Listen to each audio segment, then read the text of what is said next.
If you're like me and are greatly disappointed with the current DC Extended Universe, there's a phenomenal DC TV universe called the Arrowverse. It consists of 4 shows, well 5 if you count Black Lightning, but that hasn't crossed over yet. The first show was Arrow that focused on the Green Arrow. Then there was The Flash that obviously focuses on the Flash. Then there was Supergirl that focused on her and Superman. And finally, there's Legends of Tomorrow that focused on a whole band of heroes and anti-heroes. I've been watching Arrow since 2013 when I binge watched the first season, and I've been hooked ever since. They just released a new crossover movie this week called Elseworld. It expanded the Arrowverse more than ever before. I'm making this video mostly because I'm fanboying over it and want to share my thoughts on it. So this will be a review / breakdown where I'll point out cool Easter eggs, explain some things that others might not get, and explain what I like and some things I didn't like as well. So let's get started. This crossover only incorporated 3 of the 4 shows with Arrow, Flash, and Supergirl. Altogether, it was about 2 hours and can be seen as a movie. You can watch it without seeing the previous episodes, but you might be lost with some parts, but most of those parts don't really matter to this story. Because there are so many new things and new characters, you would be on the same boat as hardcore fans because both of you would be seeing many of the new things for the first time. The original comic book called Elseworld that this crossover is based on had a lot of Batman, but obviously the Arrowverse couldn't do that due to Batman currently being used in the DCEU with Ben Affleck. Oh shit. It's funny how all of these shows are tiptoeing around Batman, mentioning small Easter eggs about him but never showing him. We've seen that in the Arrowverse, the older show Smallville, and even the newer show Titans. Fuck Batman.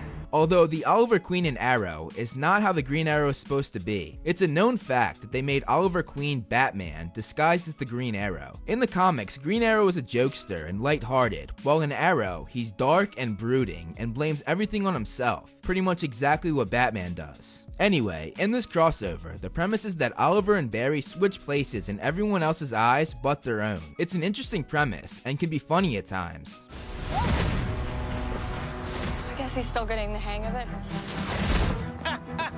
I'm still getting the hang of it. You can tell that everyone involved in these crossovers genuinely loves making these, and you can see how much fun they had doing it. As I said, this crossover expanded the Arrowverse a ton. We meet the Arrowverse's version of Lois Lane for the first time, and she was written and casted perfectly. We also get our first look at Gotham City, something that's been mentioned a few times but was never shown. One thing I love about these shows is how they make each city look totally different. Gotham looks dark and looks like it's gone to hell, which it pretty much has. Guys, they put it in the bad part of town. It's cute how you think there's a good part of town. With Gotham, we're also introduced to Batwoman, or Kate Kane, which is what most fans anticipated to be the most exciting part of this crossover. One thing worth mentioning is that Kate Kane's name came from one of the original Batman creators' names, Bob Kane. This is Batwoman's first official live-action appearance, and they nailed her character. That's not Batman.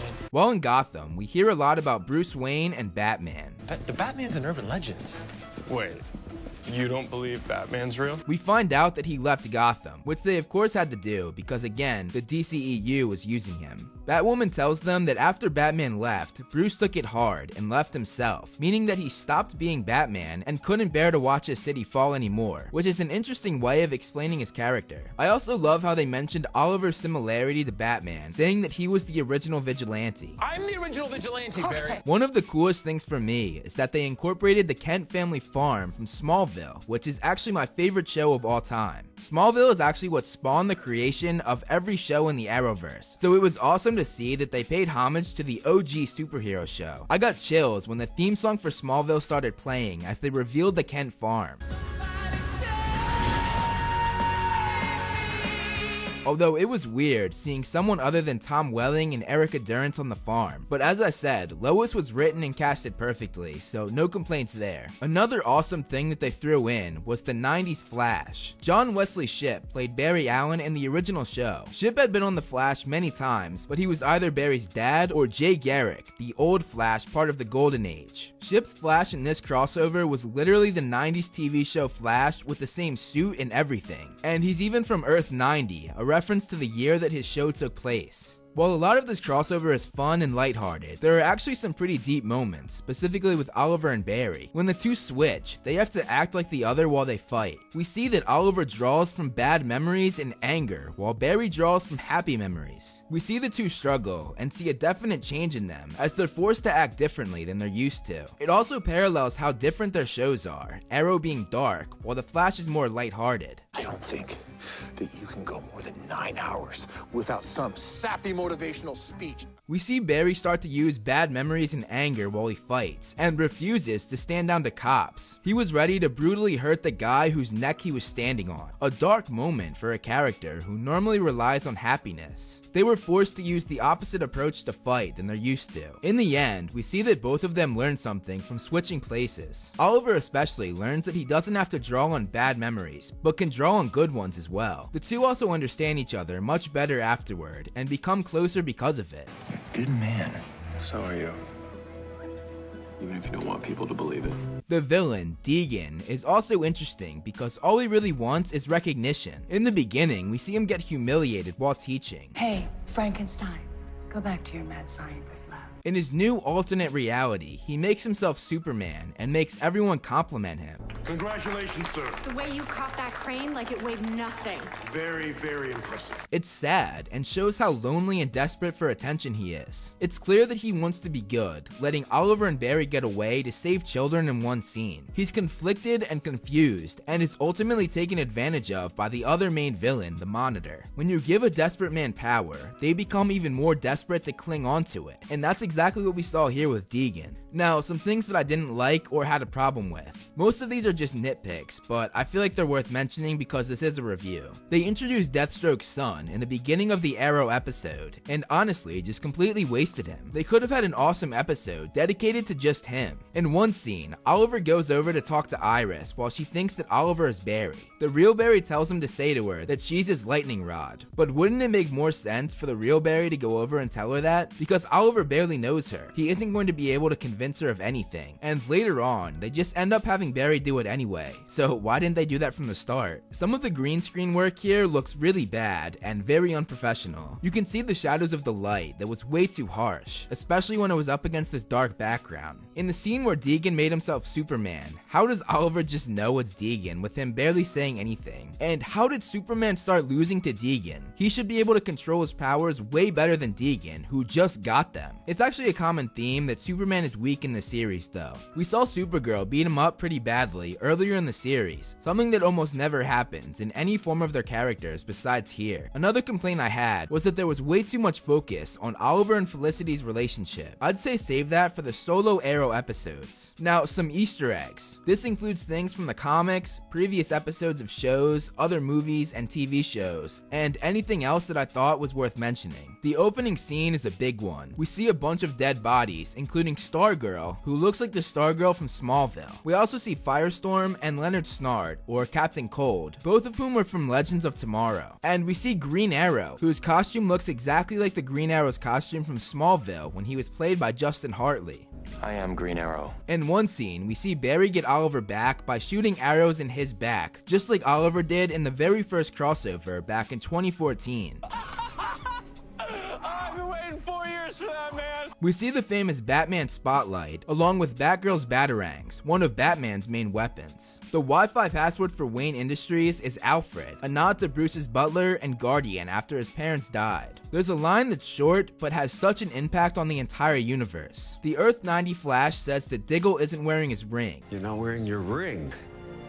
Things must be different here. A clear reference to the Green Lantern Corps. This means that on Earth 90, Diggle is a Green Lantern. Beware my power. Green Lantern's light.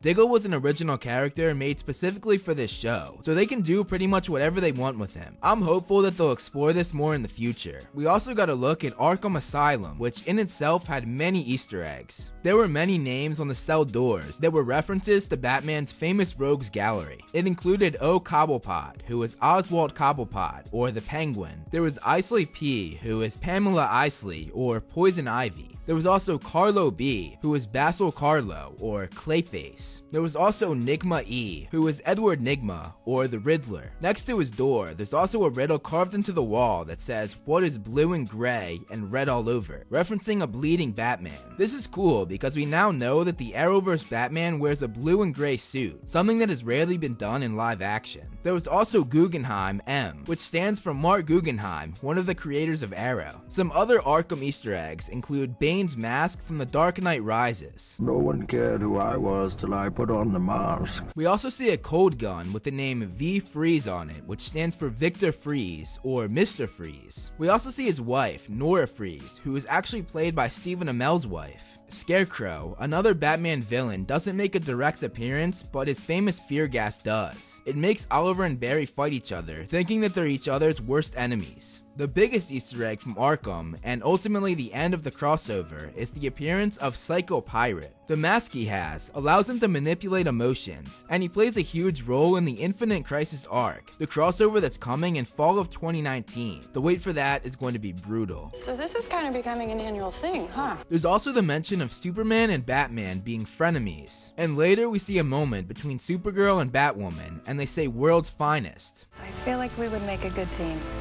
World's finest. Which is the comic book series where Superman and Batman team up. Could this mean that we could get a Supergirl and Batwoman crossover later on down the road? I hope so. We also see a statue of Shakespeare, who Batman famously uses to get into the Batcave. There's also the mention of the fact that Superman will always save Lois, a running gag in the comics. You'll catch me. Told you you'd catch me. At the Kent farm, we also see the tire swing that Clark used to throw footballs through. We hear Lois call Clark Smallville, another running gag in the comics, and it's also cool to see Barry and Oliver have a heart-to-heart in the same place where Clark and Lex did during the episode Lexmas. The fight between Superman and Deegan in the sky was very reminiscent of the fight between Superman and Zod and Man of Steel, only here they didn't level most of the city. When Barry and Kara run around the Earth to slow time down, it's again reminiscent of the original Superman movie when he flew around the world, only there he was going way faster in order to go back in time instead of just slowing time down. Another funny Easter egg is the fact that they revealed the toilet in the Star Labs jail, a question that everyone has been asking about. Jimmy Olsen also made an appearance and was called Superman's worst pal, a play on the classic line of Jimmy being Superman's pal. There was also the mention of Bizarro, who in the comics was a clone of Superman gone wrong. Bizarro!